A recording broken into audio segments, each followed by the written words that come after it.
I believed silence could save love. Ignore the noise, I used to tell Emily. Love survives when we stop talking and start trusting. She smiled and said, "You're always so calm, Daniel." Calm was easier than asking questions. Calm was safer than knowing too much. That night I came home early. "Why are you here?" Emily asked, her voice sharp. "I forgot my laptop," I said. She stood in front of the study door. "Don't go in there." My chest tightened. "Emily, move." Her hand shook. "Please." I pushed past her. Papers were spread across my desk. Bank statements. Contracts. My name everywhere. "What is this?" I asked. She whispered, "I can explain. Explain why my signature is on accounts I've never seen." She collapsed into the chair. I was desperate. "For what?" "For us," she cried. "For the life we wanted." My phone rang. Unknown number. "Daniel Wright?" a man asked. "Yes." "This is the police." Emily grabbed my arm. "Don't say anything." The doorbell rang before I could respond. 2 officers stood there. "Sir, you're under investigation for financial fraud." Emily fell to her knees. "I'm sorry." I stared at her. "Tell them the truth." She shook her head violently. "I can't. I'll lose everything." The officer asked, "Do you admit these accounts belong to you?" Emily looked up at me, tears running down her face. "Please," she whispered. "Just this once." My parents arrived an hour later. My mother wouldn't meet my eyes. My father spoke for all of us. "Daniel," he said, "think carefully." "I am," I replied. He leaned closer. "If this gets out, the family name is ruined." "She did this," I said quietly. Emily sobbed louder. I was scared. My father sighed. "Fear passes. Shame doesn't." Mark stood near the window. My best friend. He said nothing. I looked at him. "Say something." He looked away. The officer repeated, "Sir, we need your statement." My chest burned. My thoughts raced. Love. Marriage. Years of promises. Emily crawled to me. "I'll make it right later. I swear." Later felt safer than now. I heard my own voice say, "It's mine." The room went silent. My mother gasped, "Daniel." My father nodded once. Emily froze. "You don't have to." "Yes, I do," I said.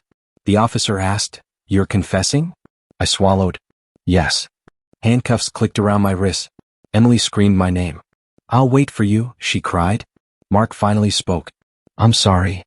I didn't answer. As they led me out, my father said, "You did the right thing." The cell door closed behind me hours later. I sat on the bench and laughed softly. "No one stopped me," I said to the empty room. And that was when I understood the truth. Silence didn't save love. It buried me alive. The first night I told myself, "Just sleep." A man on the next bunk laughed. "Sleep?" I turned my face to the wall. "I didn't ask you." He said, "Nobody asks.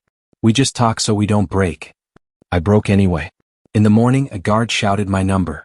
"Get up." I asked, "For what?" He smirked. "You'll learn." I learned fast. I learned to keep my eyes down. I learned that silence here wasn't love. It was weakness. A week later I got my first letter. Emily's handwriting. "I miss you," she wrote. I whispered, "That's enough." The man from the bunk leaned over. "Who's Emily?" "My wife." He laughed. "Still your wife?" "Yes," I said. He laughed harder.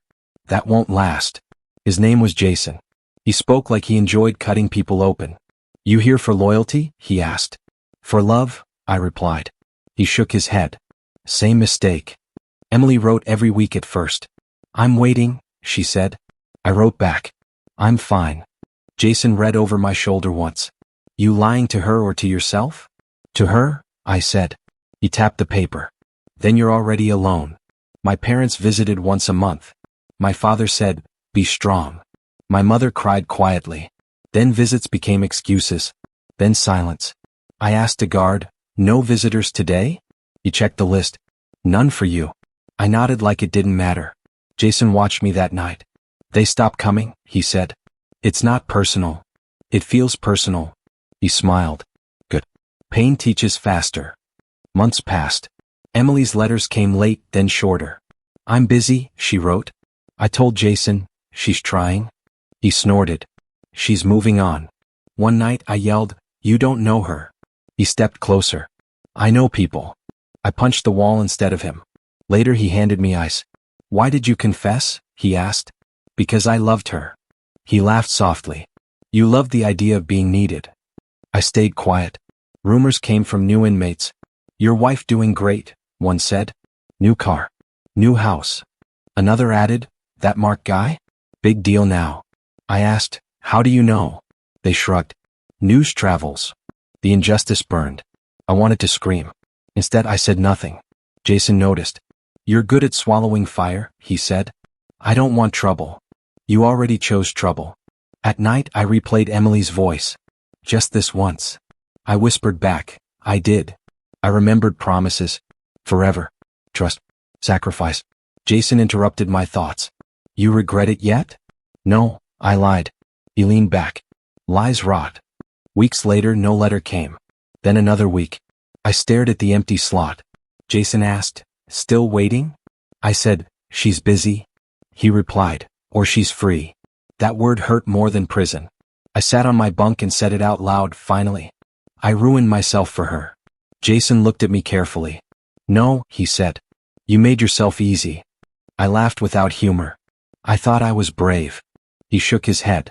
You weren't brave, he said. You were convenient. The truth settled deep.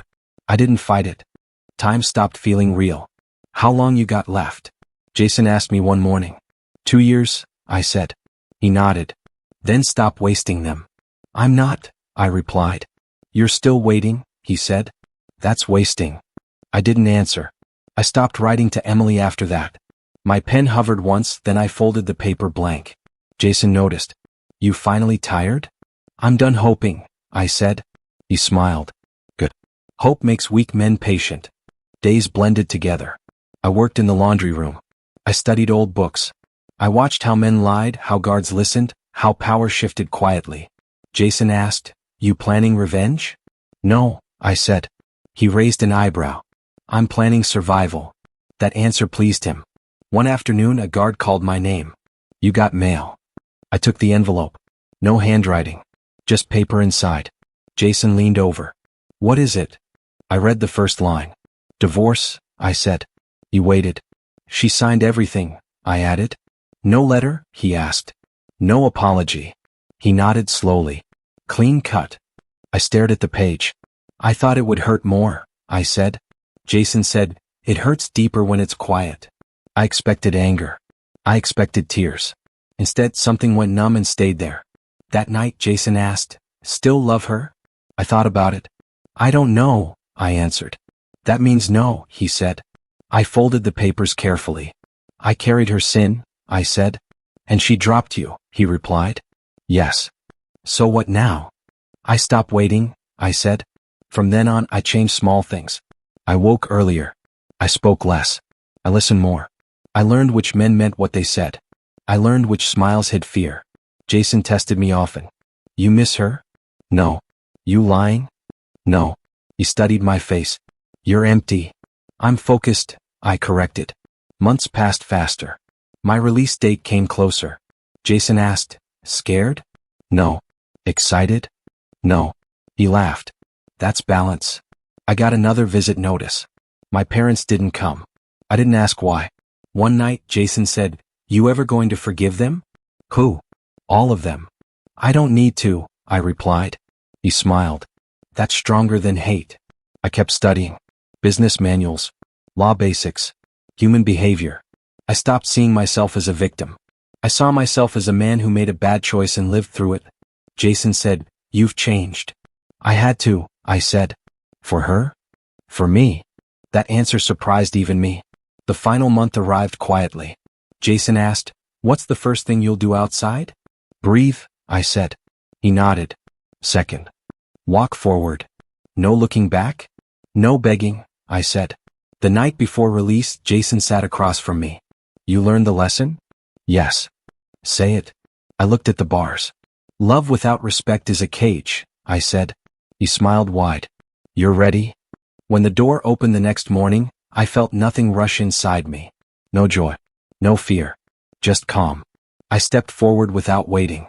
I stood outside the house and said, I thought it would feel smaller. The door opened before I knocked. Daniel, my mother said, forcing a smile. I'm home, I replied. She stepped aside. Come in. Emily's laugh came from the living room. That sounds like him, she said. Mark stood up first. You're back. Yes, I said. Emily walked toward me, a ring shining on her finger. You look healthy, she said. So do you, I replied. My father shook my hand. Sit. I stayed standing. How long? Mark answered quickly. A year. Emily added, we didn't plan it this way. I nodded. Of course. My sister Sophia stood near the stairs. She looked down. Sophia, I said. Hi, she whispered. Dinner was already set. Eat with us, my mother said. I'm not hungry, I replied. Mark cleared his throat. I owe you. For what? I asked. For stepping up back then. Emily flinched. Mark. I smiled. It worked out. My father said, your sacrifice saved this family. And built theirs, I replied calmly. Silence followed. Emily said, I never meant to hurt you. You didn't, I said. She frowned. Then why do you sound like that? Like what? Like you're already gone. I looked around the room. New furniture. New paintings. You redecorated, I said. Emily said softly, I had to move on. Mark added, the business grew fast. With my confession, I said. He didn't deny it. My mother said, we did what we had to. So did I replied. My father stood. Don't start this. I'm not, I said. Sophia finally spoke. I tried to call you. When? She hesitated. I didn't know what to say. That's fine, I told her. Emily stepped closer. I waited for you at first. How long? She looked away. Not long. Mark said, feelings change. They do, I agreed. Emily touched my arm. You don't hate me? I pulled my arm back gently. No. She looked confused. My father said, you should be proud. Of what? Of being strong. I nodded. I am. Mark laughed nervously. You always were the quiet one. Yes, I said.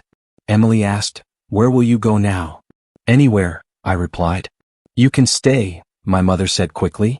No, I said. Sophia's eyes filled. I'm sorry. I know, I told her. Emily whispered, I never thanked you. You don't need to, I said. Mark shifted. You okay? I'm clear, I replied. My father sighed. You came back different. Yes, I said. Emily asked, different how? I see better, I answered. She looked nervous. About what? About who benefits from silence. Mark's smile faded. I picked up my bag. That's it? My mother asked. Yes. Emily stepped forward. Daniel? I raised my hand. Congratulations. Mark opened his mouth then closed it. I walked to the door. The house felt colder than my cell ever did. Outside I breathed slowly. They think I came back broken, I said to myself. I smiled for the first time. They are wrong. I sat across from Helen in her office. You don't have to explain everything, she said. I know, I replied. She leaned back. Then start where you feel comfortable.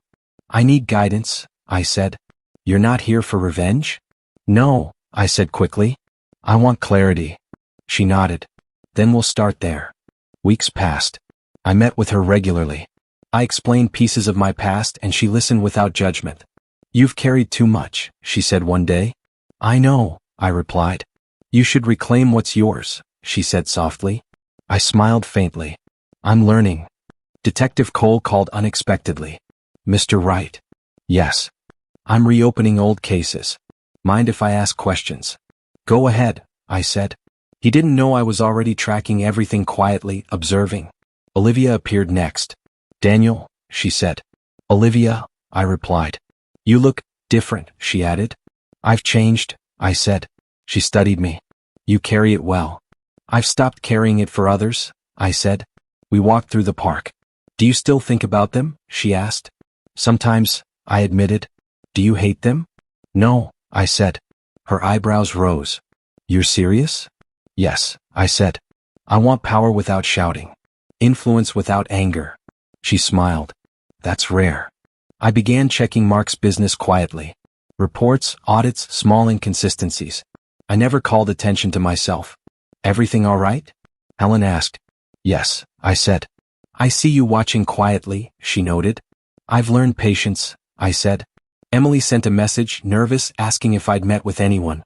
I ignored it. Mark emailed Helen asking legal advice. I smiled. He doesn't know who's truly observing. Olivia and I met again. You're calm, she said. I prefer it, I replied. She laughed softly. You used to rage silently. I still feel, I said. I just don't react. Helen warned me, patience is power, Daniel. Don't misuse it. I won't, I said. Detective Cole's inquiries caused minor tremors. Mark's business audits intensified. Emily called my parents, trying to understand the sudden scrutiny. They were distant now, quietly displeased with her. I noticed it all quietly. I said nothing. Olivia asked, "Does it feel good? To watch the truth unfold without interference?" I said, "Yes. It's the first time I feel in control." She nodded. "You deserve this." "Not for revenge," I said. "For closure." Emily sent another message, pleading indirectly. I showed it to Helen. "You're ignoring her?" she asked. "I am," I said. She nodded. Silence can speak louder than words. I smiled, feeling a strange satisfaction. Watching consequences happen naturally felt stronger than any confrontation. Olivia and I spoke again about life choices and trust. "You've changed," she said. "Yes," I admitted. I reclaimed myself quietly, deliberately. Helen said, "Patience like yours is dangerous to those who underestimate it." "I'm aware," I replied. Mark called a meeting, frantic. Emily asked him what was wrong. He stammered. I imagined the panic in the room. I said nothing aloud. I simply noted. I walked home one evening with Olivia. "You're silent but present," she observed. "Yes," I said. "I realize strength doesn't need noise." "Quiet power," she said. "Exactly," I replied. For the first time in years I felt solid. I didn't need to shout. I didn't need vengeance. The truth, my patience, and my focus spoke for themselves. And that realization settled in me quietly, completely. I smiled. Power doesn't need to shout. Olivia laughed softly. "I think you finally understand." "Yes," I said. "I do." I sat across from Helen at the cafe. "They found something," she said. "What?" I asked. "Mark's emails, bank records." "The fraud isn't yours," she said calmly. I didn't respond. "You're sure?" "Yes," she said. "The documents prove it." I smiled faintly. "So it wasn't me?" "No," she said. "It never was." I called Olivia immediately. "You're not going to believe this," I said. "What?" she asked. "Mark was the architect," I said. "Finally," she breathed. Courtroom whispers reached me the next week. Emily's lies were unraveling on their own. "She's panicking," Helen said.